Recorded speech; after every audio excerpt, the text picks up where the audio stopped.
Outras características do estilo dele que merecem um comentário mais aprofundado aí. O humor e o pessimismo. Esses dois, gente, eles parecem contraditórios. Aliás, muita gente me questiona quando eu falo que o Machado de Assis tem uma visão nihilista, que significa negativa, pessimista da vida.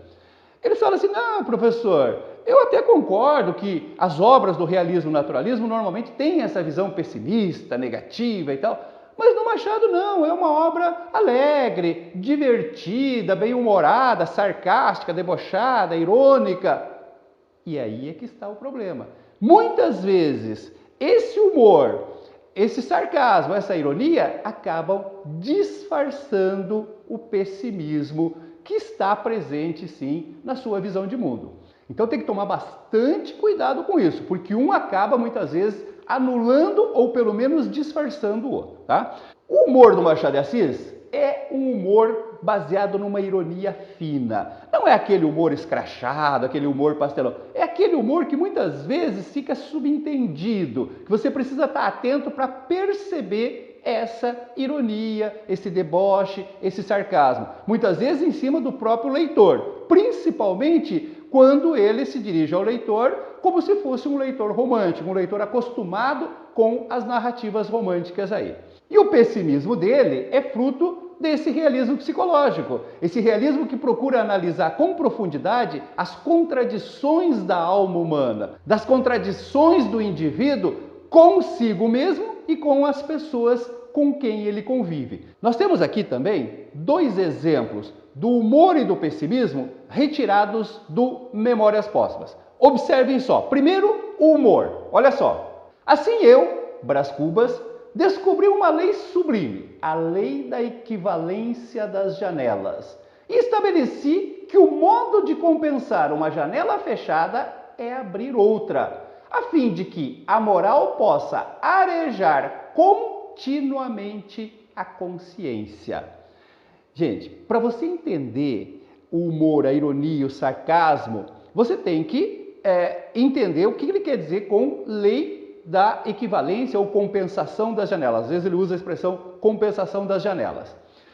Lá pelo meio do livro, ele diz que está sentindo um peso na consciência por estar se envolvendo amorosamente com a Virgília, que agora está casada com o Lobo Neves.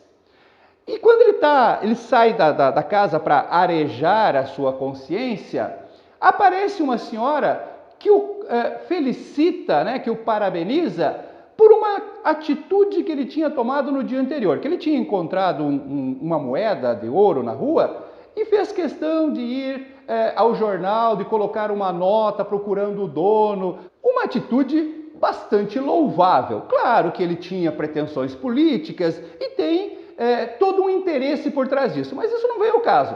O fato é que, quando ele recebe os elogios dessa senhora, ele percebe que aquele peso na consciência pelo mal que ele estava fazendo anteriormente, ou seja, por estar se envolvendo com a Virgília, né, num caso de adultério, desaparece. E aí ele diz que acabou de descobrir a lei da equivalência da janela, que é basicamente o seguinte, ó. Quando você faz alguma coisa errada, moralmente, socialmente, fecha-se uma janela na sua consciência. E aí a sua consciência vai ficando escura, negra, pesada. Mas quando você faz uma coisa boa, uma coisa positiva, abre-se uma janela na sua consciência. E ali entra a luz, que ilumina essa consciência. Então ele chega à conclusão que o ser humano, porque isso acaba sendo estendido a toda a humanidade, tem essa tendência de usar essa lei da equivalência das janelas, da compensação das janelas. Ou seja, é muito mais fácil você compensar um mal do que corrigir um mal. Então há uma tendência no ser humano, quando ele fez alguma coisa errada e fecha-se uma janela e a sua consciência começa a ficar pesada, escura, de fazer alguma coisa boa para compensar isso. Claro que normalmente o fato errado não tem o mesmo peso do fato correto, mas isso não importa. Cada atitude errada fecha uma janela, mas cada atitude certa, independente da proporção dessa atitude, abre uma janela e aí a luz que entra pela janela aberta compensa a luz que deixou de entrar pela janela fechada. Se você parar um pouquinho e começar a pensar no seu comportamento, nas suas atitudes, você vai ver que isso é extremamente verdadeiro. É muito mais fácil, é muito mais cômodo, né, compensar um erro do que corrigir um erro. Então nós temos naturalmente essa tendência, às vezes até de forma inconsciente. Isso é próprio daqueles comentários filosóficos que recheiam todo o livro, da análise filosófica que ele faz a todo momento. E não deixa de ser, ao mesmo tempo, uma visão bem-humorada, né, dessa atitude humana, mas em cima de uma visão pessimista da natureza humana. O ser humano tem essa tendência a compensar os seus erros em vez de corrigi-los. E aqui nós temos ainda um exemplo onde aparece de maneira mais acentuada o seu pessimismo. Esse segundo fragmento vai falar sobre o Prudêncio. O Prudêncio era um escravo da família que, quando o Brás Cubas era criança, o Prudêncio também era uma criança, lhe foi dado para que ele se divertisse, para que ele brincasse. Então ele montava nesse escravinho, que era o Prudêncio, fazendo de cavalinho. Espancava ou colocava ali freios e tal. E quando o menino lá, o Prudêncio, o escravo, reclamava, ele dizia: cala a boca, besta. Alguns anos depois, quando o Prudêncio já era adulto, o pai do Brás Cubas resolveu libertar os seus escravos. Então, o Prudêncio tornou-se um homem livre, mas numa época em que havia ainda a escravidão. O Prudêncio começou a trabalhar, né? Montou um negócio, uma venda de frutas, lá, uma banca de frutas, e comprou um escravo para ele. Um dia, o Brás Cubas estava andando pela rua e encontrou um negro açoitando outro negro. E aí ele percebeu que esse negro que açoitava o outro negro era o seu antigo escravo Prudêncio. E aí ele diz isso aqui, ó. Era um modo que o Prudêncio tinha de se desfazer das pancadas recebidas, transmitindo-as a outro. Eu, em criança, montava ou punha-lhe um freio na boca e desancava-o sem compaixão. Ele gemia e sofria. Agora, porém, que era livre, comprou um escravo e ia-lhe pagando com alto juro as quantias que de mim recebera. Olha a ironia. Ia-lhe pagando com alto juro as quantias que de mim recebera.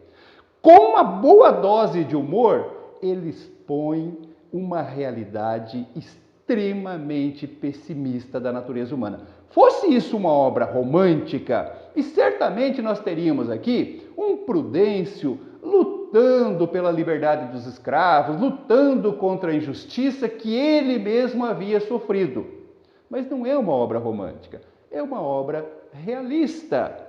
E o pessimismo prevalece aqui. O Prudêncio, ao invés de ter aprendido a se tornar um homem bom com as pancadas, com os sofrimentos que passou, guardou isso, acumulou isso como mágoa, como revolta, e não podendo devolver isso ao seu antigo dono, resolve, como diz o narrador, transmitir isso à frente num outro escravo que ele compra. É ou não é uma visão extremamente negativa, nihilista da natureza humana, do comportamento humano, mas com humor, com uma boa dose de humor. Então, o que eu quero que vocês entendam, é muito comum os alunos falarem assim, não, pessimismo é o que a gente vê em obras tipicamente naturalistas, como o Cortiço, como o Primo Basílio, Crime do Padre Amaro e tal. Lá realmente fica explícito, né, que o ser humano é egoísta, é maldoso, não tem solução, não tem nada de bom neles e tal. E na obra do Machado, eles têm dificuldade de perceber isso, por causa disso que eu acabei de explicar. Esse pessimismo vem disfarçado, vem amenizado por essa dose de humor. Então, um anda ao lado do outro. E isso é uma das grandiosidades do texto machadiano. Mas você tem que ficar atento, você tem que conseguir perceber as duas coisas. O humor, né, sarcástico, debochado, irônico, junto com a análise pessimista da natureza do comportamento humano. E essas são talvez não são as únicas, obviamente, mas são as principais características do estilo machadiano que a gente pode destacar bem no Memórias Póstumas de Brás Cubas. Na próxima aula, nós vamos começar uma análise mais específica das características do Memórias Póstumas de Brás Cubas. Então, até a próxima aula.